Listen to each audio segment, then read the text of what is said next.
नमस्कार दोस्तों, अब तक हम लोगों ने जो भी पढ़ा उसके रिवीजन लेक्चर के साथ आज के लेक्चर की शुरुआत करेंगे।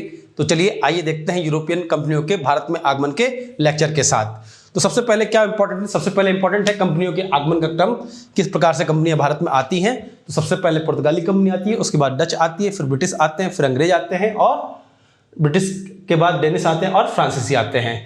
फिर से रिपीट कर रहे हैं, ध्यान रखिएगा, पुर्तगाली, डच, ब्रिटिश, डेनिश और फ्रांसीसी, ये क्रम है। कई बार एग्जाम में ये क्रम पूछ लिया जाता है। इसके बाद हम लोग पहले देखते हैं कंपनी और कंपनी की स्थापना किस वर्ष में हुई थी और उन्होंने पहली अपनी व्यापारिक कोठी कहाँ लगाई थी, यानी पहला अपना व्यापारिक केंद्र कहाँ बनाया था, ये हम लोग देखते हैं। तो सबसे पहले कौन सी कंपनी आती है? पुर्तगाली कंपनी आती है। तो पुर्तगाली कंपनी, ईस्ट इंडिया कंपनी की स्थापना कब होती है? 1498 ईस्वी में होती है। और ये लोग अपनी पहली फैक्ट्री कहाँ लगाते हैं? 1503 में कोचीन में। अच्छा, जब ये 1503 में कोचीन में फैक्ट्री लगा रहे थे तो उस समय दिल्ली सल्तनत में कौन था? इब्राहिम लोदी था। ध्यान ये रखिएगा, ठीक है। पुर्तगाली ईस्ट इंडिया कंपनी को एस्तादो द इंडिया कहते थे। पुर्तगाली अपने आप को समुद्र का स्वामी बोलते थे, यानी एस्तादो द इंडिया पुर्तगाली कंपनी का नाम हुआ करता था। ठीक, इसके बाद आते हैं डच ईस्ट इंडिया कंपनी के बारे में। डच ईस्ट इंडिया कंपनी की स्थापना तो होती है 1599 में, मगर इनको व्यापार करने का एकाधिकार कब मिलता है? 31 दिसंबर सन 1600 को। किसके फरमान से? महारानी एलिजाबेथ के फरमान से। तो जब ईस्ट इंडिया कंपनी की स्थापना हुई थी तो उस टाइम भारत में शासक कौन था? उस टाइम भारत में बादशाह अकबर शासन थे, ठीक है। ये जब आती है, जब ईस्ट इंडिया कंपनी भारत में आती है तब कौन होता है? तब जहांगीर शासन में होता है। तो इन लोगों ने अपनी पहली फैक्ट्री कब लगाई? सूरत में लगाई। कब लगाई? 1608 में लगाई थी इन्होंने अपनी पहली फैक्ट्री। इसके बाद आते हैं डच ईस्ट इंडिया कंपनी पे। देखिए, आए डच पहले थे मगर डच कंपनी की स्थापना जो हुई थी वो बाद में हुई थी, ये ध्यान रखिएगा, ठीक है।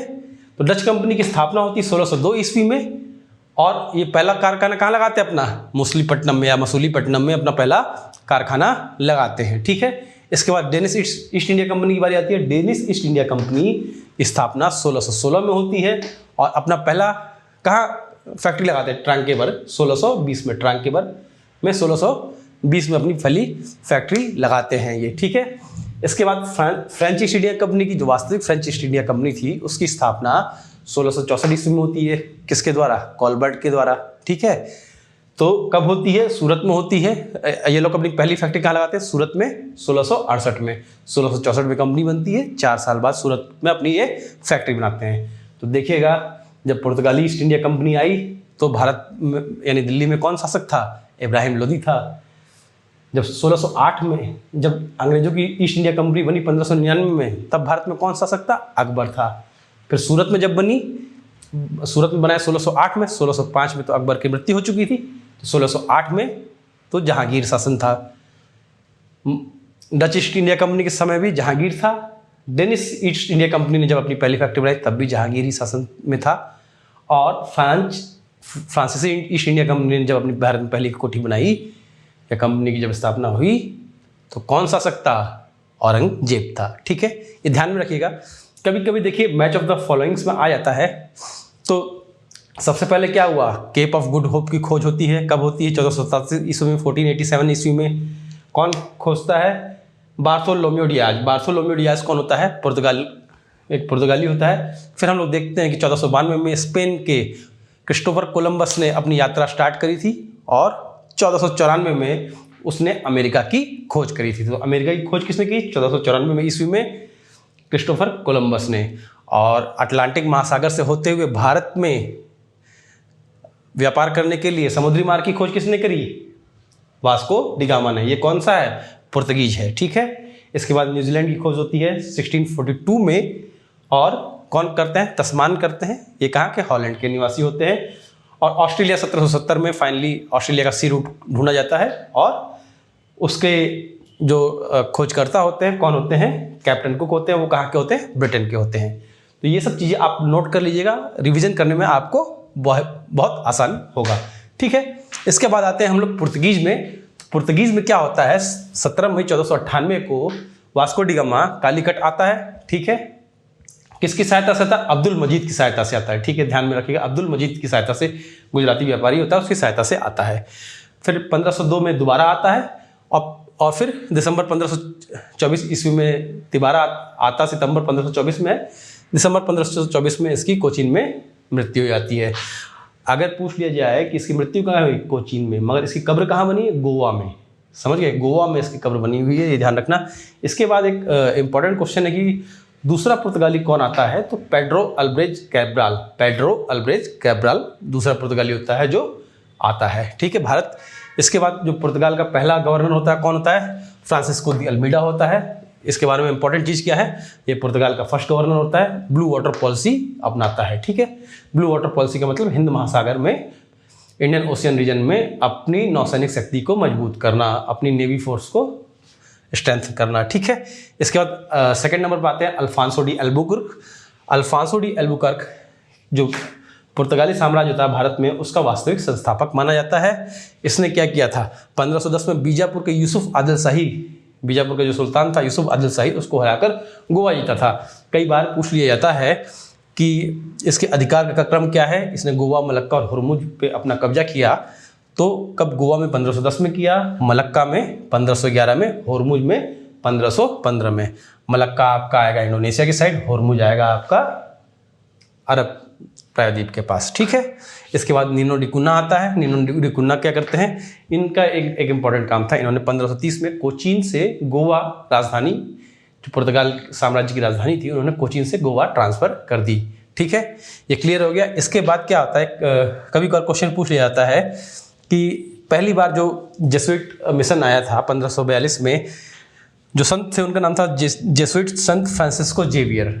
आप इंडिया में बहुत सारे जेवियर से स्कूल देख रहे होंगे, तो इन्हीं के नाम पे ही है। ठीक है, तो ये किसके शासनकाल में आया था, तो मार्टिन अल्फांसो डिसूजा, ये जो पुर्तगाली गवर्नर थे, इनके टाइम में जेसुइट संत फ्रांसिस्को जेवियर भारत आए थे। ठीक है, पुर्तगालियों की देन क्या है, पुर्तगालियों की देन क्या है आपकी, गोथिक आर्किटेक्चर, प्रिंटिंग प्रेस, तंबाकू, लाल मिर्च और भी सारी चीज़ें हैं, आम में है। ठीक है, मगर हम लोग को ये इंपॉर्टेंट चीज़ें याद रखनी, ये इंपॉर्टेंट चीज़ याद रखेंगे तो हम लोग क्वेश्चन इजीली सॉल्व कर सकते हैं। ठीक है, और पुर्तगालियों ने क्या किया, पुर्तगालियों ने कार्टेज आर्मेडा काफिला व्यवस्था जारी किया। यहाँ देखिएगा कि जेसुइट मिशन तो था, ये अकबर के टाइम में भी आया था 1580 में। उस टाइम फादर एकाबीवा आए थे, एकाबीवा। ठीक है, इसके बाद आता है डच में। डच क्या होता है, डच में जो फर्स्ट इन लोगों का प्रथम दल जो आता है, कार्नेलियस हाउटमैन के नेतृत्व में भारत आता है। ठीक है, इसमें क्या पूछा जाता है, डचों की फैक्ट्रियाँ से रिलेटेड ज़्यादा क्वेश्चन पूछा जाता है कि कहाँ कहाँ फैक्ट्रियाँ थी इनकी, तो मसूलीपट्टनम, निजामपट्टनम, सूरत, कोचीन, पुलिकट, नागापट्टनम, बालासोर, पटना और आगरा। बेदरा की दूसरी 1759 ईस्वी में होता है। इसमें क्या होता है, डच अंग्रेजों से बुरी तरह हार जाते हैं, जिससे उनकी भारत में शक्ति समाप्त हो जाती है। ठीक है, तो डच भारत के, एक इम्पॉर्टेंट क्वेश्चन ये बनता था कि भारत के साथ व्यापार करने वाली सर्वप्रथम संयुक्त पूंजी कंपनी।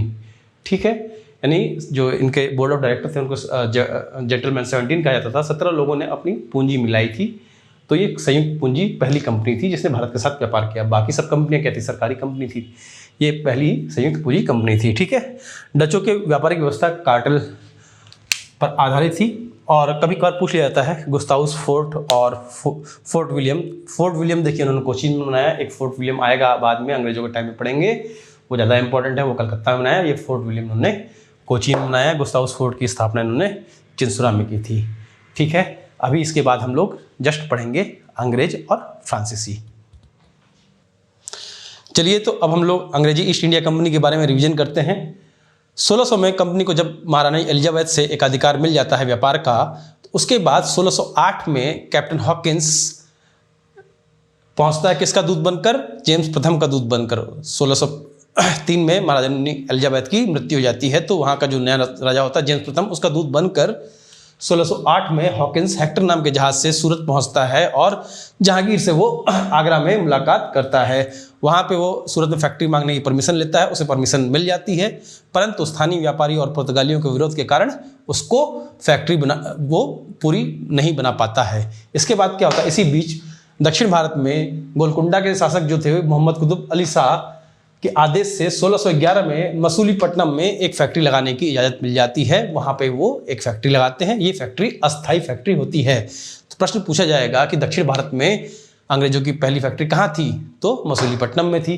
उसके बाद होता क्या है, सवाली के युद्ध में 1612 में सवाली कहाँ है, सूरत के पास का एक बंदरगाह है सवाली, वहाँ पे कैप्टन बेस्ट पुर्तगालियों को हरा देते हैं, जहाँ पे जिससे जहांगीर खुश हो जाता है और पुर्तगालियों को सूरत में अपनी फैक्ट्री लगाने की इजाज़त दे देता है, जिससे 1613 में सूरत में पहली स्थायी फैक्ट्री का निर्माण करते हैं। तो ये जो फैक्ट्री भारत में पहली स्थायी फैक्ट्री कहाँ लगती है, सूरत में लगती है। दक्षिण भारत में पहली फैक्ट्री कहाँ लगेगी, मसूलीपट्टनम में लगेगी। ठीक है, फिर 1615 में जेम्स प्रथम का दूत बनकर सर टॉमस रो मुगल दरबार में जाते हैं। ठीक है, और 1632 ईस्वी में ही क्या होता है, गोलकुंडा के शासक अब्दुल्ला कुतुब शाह से ये लोग गोलकुंडा में फ्री ट्रेड का एग्रीमेंट ले लेते हैं 500 पैगोडा के बदले। तो इसी को सुनहरा फरमान कहा जाता है। तो एग्जाम में क्वेश्चन पूछा जाता है कि सुनहरा फरमान कब मिला, 1632 में मिला। किससे मिला, गोलकुंडा के शासक से मिला, ध्यान रखिएगा।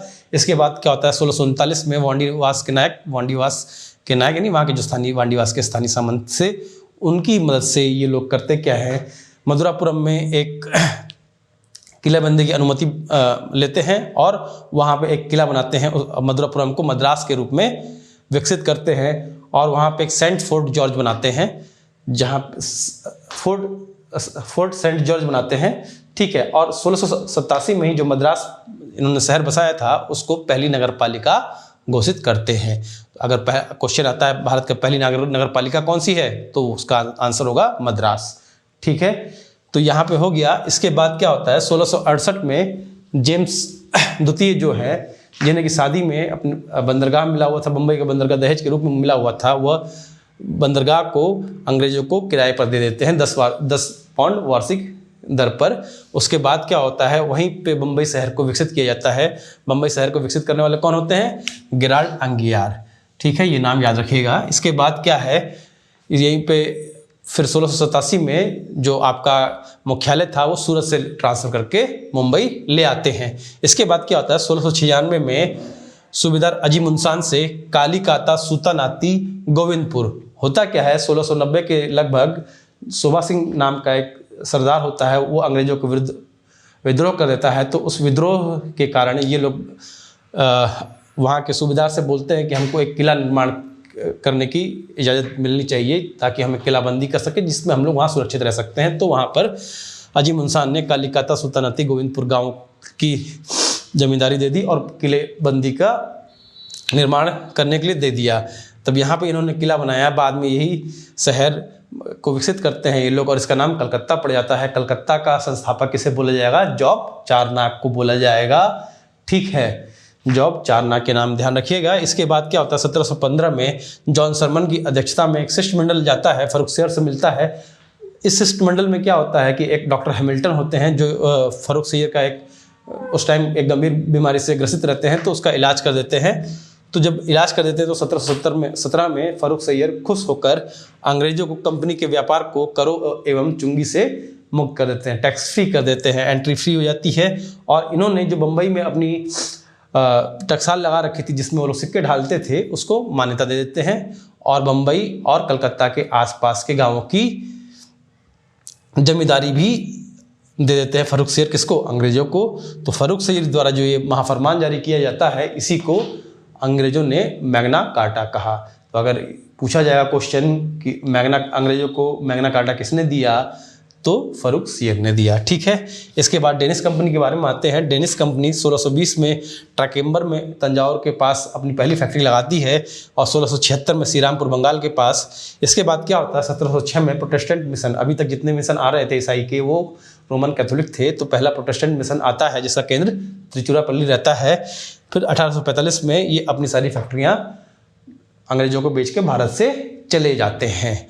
ठीक है, इसके बाद आते हैं फ्रांसीसी कंपनी के बारे में। 1664 में जब वास्तविक फ्रांसीसी कंपनी की स्थापना होती है तो 1667 में फ्रैंको कैरो की अध्यक्षता में एक पहला अभियान भारत में भेजा जाता है और सूरत में ये लोग 1668 में पहली फैक्ट्री बनाते हैं। इसके बाद ये लोग फ्रांसिस मार्टिन के नेतृत्व में 1669 में मसूलीपट्टनम में दूसरी फैक्ट्री लगाते हैं, वही फ्रांसिस मार्टिन। देखिए यहाँ फ्रैंको कैरो अलग है, ये फ्रांसिस मार्टिन अलग है। फ्रांसिस मार्टिन फिर क्या करते हैं, वेलिकुंडापुरम के सूबेदार से जो शेर खान लोधी जिसका नाम होता है, मद्रास के निकट पुगुनचेरी गांव में एक फैक्ट्री लगाने की अनुमति लेते हैं, साथ साथ एक किले निर्माण की भी अनुमति लेते हैं। तो वहाँ एक किलाबंदी करते हैं और उस किले का नाम दिया जाता है फोर्ट लुई। और यही फोर्ट लुई कहाँ पड़ेगा? आपका पांडिचेरी में पड़ेगा। तो इसी को पांडिचेरी, और 1701 में ये लोग पांडिचेरी को अपनी राजधानी बना लेते हैं फ्रांसीसी।